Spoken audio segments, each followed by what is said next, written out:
네, 문정인 특보의 발언은 한반도 긴장 완화를 위한 유화적인 대북 제스처로 볼 수 있습니다.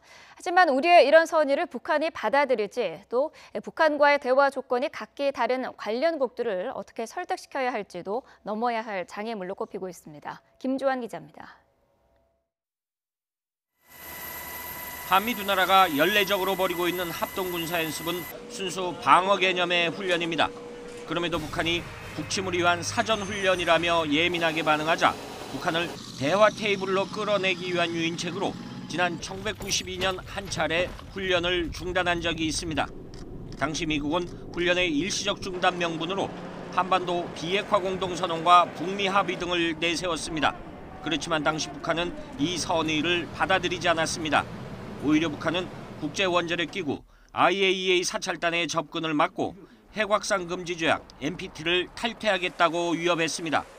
문정인 특보가 밝힌 미국의 한반도 전략 자산과 한미 합동군사훈련 규모를 축소할 수 있다는 것도 우리의 선의를 전제로 한 발언으로 해석할 수 있습니다.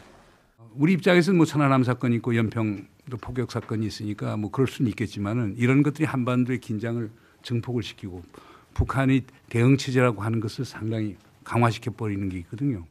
문 특보는 물론 북한이 핵 미사일 활동을 중단하면 이라는 조건을 달았습니다.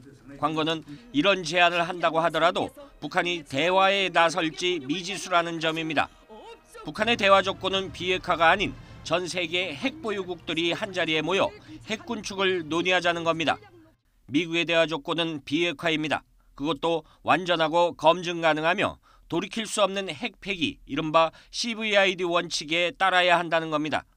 중국의 대화 조건은 쌍계 병행과 쌍중단의 동시 이행입니다. 이렇듯 북한 핵을 둘러싼 해법이 관련국마다 다르기 때문에 실제 대화 테이블에 마주 앉기에는 많은 장애물을 건너야 할 것으로 예상됩니다. YTN 김주환입니다.